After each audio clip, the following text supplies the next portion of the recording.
दोस्तों, जैसा कि हम सभी को पता है कि पाकिस्तान में सैलाब के कारण वहां के एक चौथाई से ज्यादा लोगों को खाने पीने और रहने के लिए दिक्कतों का सामना करना पड़ रहा है।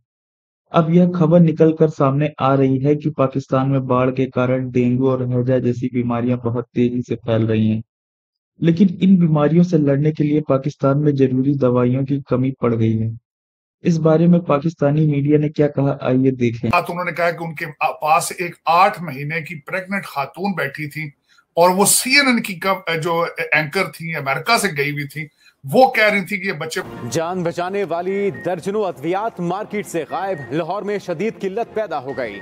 बुखार, दर्द, जहनी तनाव, जोड़ों के दर्द, दमा, cancer, sugar, blood pressure, hepatitis की अद्वियात शॉर्ट, 40 से ज्यादा अद्वियात की किल्लत से मरीजों की जान पर बन आई।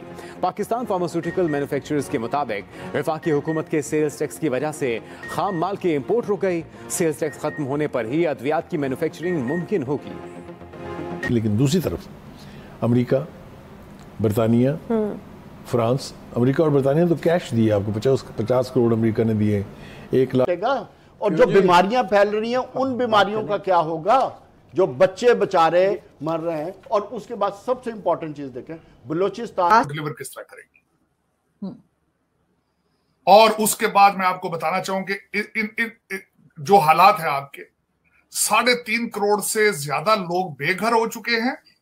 डेंगी आपकी इस्लामाबाद तक पहुंच चुकी है। हैजा आपका चल रहा है, लेकिन आप हर शाम हर शहर के अंदर एक म्यूजिकल कॉन्सर्ट कर रहे हैं। इस पे मैं इंतहाई दुख के साथ कहूंगा कि सारी दुनिया आपके लिए परेशान है, लेकिन आप परेशान नहीं। कौन परेशान नहीं है? इस्लामाबाद से लेकर लाहौर तक और फिर कराची और बड़े शहरों के अंदर रहने वाली रूलिंग एलीट, उनके बच्चे जो बिगड़े हुए हैं, और जो करप्शन की पैदावार लोग हैं, उन्हें उनके माथे पर बल ही नहीं है, उन्हें एहसास ही नहीं है कि पाकिस्तान के साथ क्या हो रहा है। मगर सर एक चीज, सर सॉरी सर आपकी बात करते हुए सर एक चीज यहाँ पे ऐड करना चाहूंगी, आपसे मतलब पूछना चाहूंगी कि आपको नहीं लगता कि जो सीएनएन की एंकर ने जो कहा, तो हर जगह पे फौरी तौर पे मदद पहुंचाना गवर्नमेंट के लिए पॉसिबल नहीं है? मतलब ये काम कर रहे हैं लेकिन इनको टाइम लगेगा। नहीं, कौन देखिए, गवर्नमेंट सबसे पहले तो आप किसको गवर्नमेंट कहते हैं? जो एक सिर्फ 25 मील के अंदर इस्लामाबाद के अंदर, वो गवर्नमेंट है। दूसरी गवर्नमेंट, उस गवर्नमेंट की आप बात कर रहे हैं कि जिसने अगले दिन इमरान खान का हाई कोर्ट के अंदर पेशी पर, सूबा सरहद का चीफ मिनिस्टर वहां खड़ा था और सूबा पंजाब की सारी कैबिनेट वहां खड़ी थी। आप उस गवर्नमेंट की बात करना चाह रही?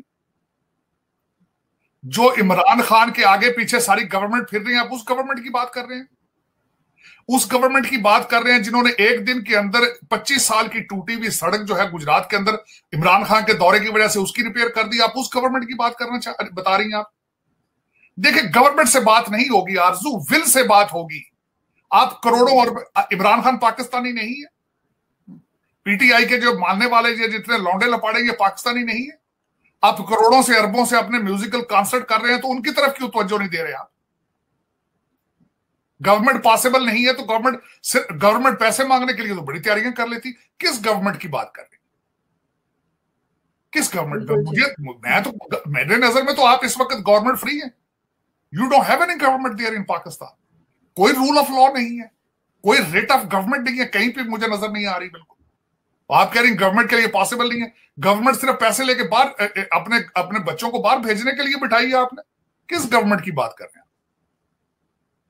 मैं यहां से खुद पैसे देना चाहता हूं आरजू पाकिस्तान में, लेकिन मुझे समझ नहीं आ रही मैं किसको दूं। मैं एक ग्रुप का हिस्सा हूं यहां पे, जिसमें हम काफी लोग हैं परेशान है कि पाकिस्तान किसको पैसे दें, गवर्नमेंट को दें कि फौज को दें, किसको दें? आपका ख्याल है कि मैं जो पाकिस्तानी, वहां का पैदा हुआ पाकिस्तानी हूं, अगर मैं ये नर्वस कंफ्यूज हूं, आपका क्या ख्याल है दुनिया क्या सोच रही है आपके बारे में? बिल्कुल। मैं अर्ज करना चाहूंगा आपके देखने वालों को, शहबाज शरीफ साहब ने जब प्रेस कॉन्फ्रेंस की आपके सेक्रेटरी जनरल के साथ, और जब उसने कहा कि आपको 30 बिलियन की जरूरत है, शहबाज शरीफ साहब को साथ ही पोडियम पे कहना पड़ा है कि हम उसमें शफाफियत रखेंगे। क्यों? क्योंकि दुनिया का सवालिया निशान मौजूद है। पता नहीं कितने, और बरतानिया ने आज बढ़ाई भी है, और वो अमाउंट बढ़ा दिया है। इसके अलावा जो ADB है, जो वर्ल्ड बैंक है, उनकी तरफ से पैसे, मेरी जो परेशानी है वो ये नहीं है कि पैसे आपके पास हैं कि नहीं है। पैसे हैं, पैसे तो आ रहे हैं। रिलीफ गुड्स भी बेपनाह आ रही हैं, टर्की से आ रही हैं, UAE से आ रही हैं, उज़्बेकिस्तान से आ रही हैं, ईरान से आई हैं, मेडिकल टीम्स आ रही हैं, दवाइयाँ आ रही हैं, वो सब कुछ आ रहा है। मेरा कंसर्न ये है कि क्या ये सब कुछ जो जमा होगा, चाहे वो कैश है, चाहे वो रिलीफ का सामान है, क्या ये मुस्तहिक लोगों तक पहुंच पाएगा? मुस्तहिक लोगों तक बर वक्त पहुंच पाएगा? तारीख तो अच्छी नहीं, तारीख बिल्कुल अच्छी नहीं है। चाहे वो सवात का जल्जला हो जो बहुत अरसा पहले, कई दहाइयों पहले आया था, चाहे उसके बाद 2005-2008 के जल्जले हों जिन्होंने काफ़ी खौफनाक नुकसान पहुंचाया था। इमदाद उस वक्त भी बहुत आई थी, रिलीफ गुड्स भी बहुत आई थी।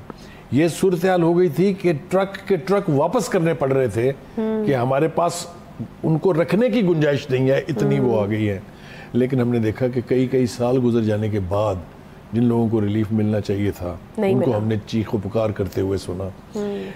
जो बालाकोट है उसको नए सिरे से आबाद होना था, नया शहर बनाने के दावे किए गए थे, लेकिन वो 100% उनकी तकमील हो पाई या नहीं हो पाई, ये कोई हिस्ट्री हमारी को बहुत अच्छी नहीं है। तो बुखारी साहब, इस मतलब हमें सीखना तो चाहिए ना, पिछली अगर तारीख अच्छी नहीं है तो इस बार किस तरीके से इस चीज़ को मेक श्योर किया जा सकता है कि जो मुतासरीन हैं और जिनको ज़रूरत है उन तक सही तरीके से चीज़ें पहुँचें, और अगर इतनी वाफिर मिकदार में इमदाद आने का सिलसिला अभी भी जारी है, आगे भी यकीनन जो है वो आएगी, तो किस तरीके से इस अमल को साफ और शफाफ बनाया जाए? अगर तो हम सियासत करेंगे तो ये पूरे का पूरा रिलीफ ऑपरेशन और रेस्क्यू ऑपरेशन जो है सबटाइज हो जाएगा। और सियासत हम कर रहे हैं।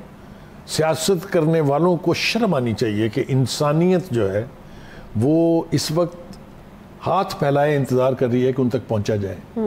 आपके पास वसाइल जमा हो रहे हैं, लेकिन अगर आप उस पर सियासत करके मुख्तलिफ इलाकों के लोगों को इग्नोर करेंगे, सिंध अपनी सियासत करेगा, अपने लोगों के लिए जाएगा, KP के अपने लोगों के लिए करेगा, अगर तो यही तो वो है जिसकी हम बात कर रहे हैं कि ये नहीं होना चाहिए। के तकरीबन 34 हैं जिले, 32 इफेक्टेड हैं, और उन्हें हुकूमत के हालात देखें कि उन्होंने कोई काम नहीं किया। सर, हम 1/4 है पाकिस्तान अंडर वाटर। फिर एक नसीहत और रिक्वेस्ट मैं करूंगा इस हुकूमत से कि 2005 और 10 की तरह जो आज हम कह रहे हैं कि फॉरेन फंडिंग तो बहुत आई, पैसा तो बहुत आया, लेकिन हमने प्रॉपरली इस्तेमाल नहीं किया। सर, प्रेसिडेंट ने कहा कि फिर दोबारा ये कंप्लेन करें। मैं एक छोटी सी बात करना चाह रहा हूँ। मेरी एक चीफ मिनिस्टर से बात हुई खैबर पख्तूनख्वा के, वो जायज़ा ले रहा था सवात का, नारान का। वो बहुत परेशान था और वो बिल्कुल इस बात से इत्तेफाक करता है कि दरियाओं के अंदर जो इंटरवेंशन हुई है बहुत ताकतवर लोगों ने की है, और वो कह रहा था कि ये बात वो हाईएस्ट लेवल भी जो इस मुल्क में है उनसे बात करेगा।